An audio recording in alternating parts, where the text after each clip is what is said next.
কিছু কিছু লোক বলে ভারত চাইলে বাংলাদেশ দখল করে নিতে পারবে, কিন্তু এখনকার বাংলাদেশ সামরিক শক্তি রয়েছে যা বাংলাদেশ মোকাবিলা করতে সক্ষম। বর্তমানে বাংলাদেশের সেনাবাহিনী অনেক দক্ষ, আর কোনো দেশকে দখল করতে চাইলে সে দেশের অর্ধেক সেনাবাহিনী কাজে লাগাতে হয়।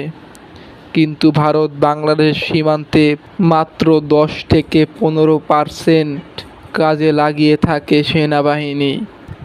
80 থেকে 85% চীন ও পাকিস্তান সীমান্তে নিজেদের সার্বভৌমত্ব রক্ষায় কাজে লাগিয়ে থাকে। যদি ভারত বাংলাদেশ দখল করতে চায় তবে পাকিস্তান ও চীন ভারতের অনেক ভূখণ্ড দখল করে নিবে। তা কখনো চাইবে না ভারত। এছাড়া বাংলাদেশের সেনাবাহিনী কম নয়।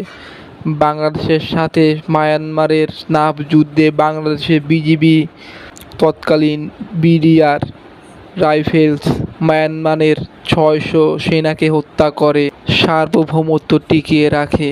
তাই নয়, বাংলাদেশের সাথে ভারতের সমুদ্র নিয়ে অনেক দ্বন্দ্ব ছিল, কিন্তু আন্তর্জাতিক আইনে বাংলাদেশেরই জয় হয়।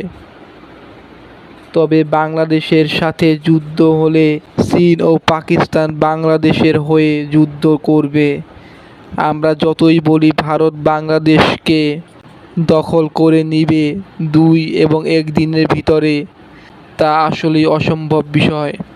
ভারত কখনই বাংলাদেশ দখল করতে পারবে না। তো বন্ধুরা, আশা করি আপনারা বুঝতে পারছেন বাংলাদেশ দখল করতে পারবে কিনা ভারত।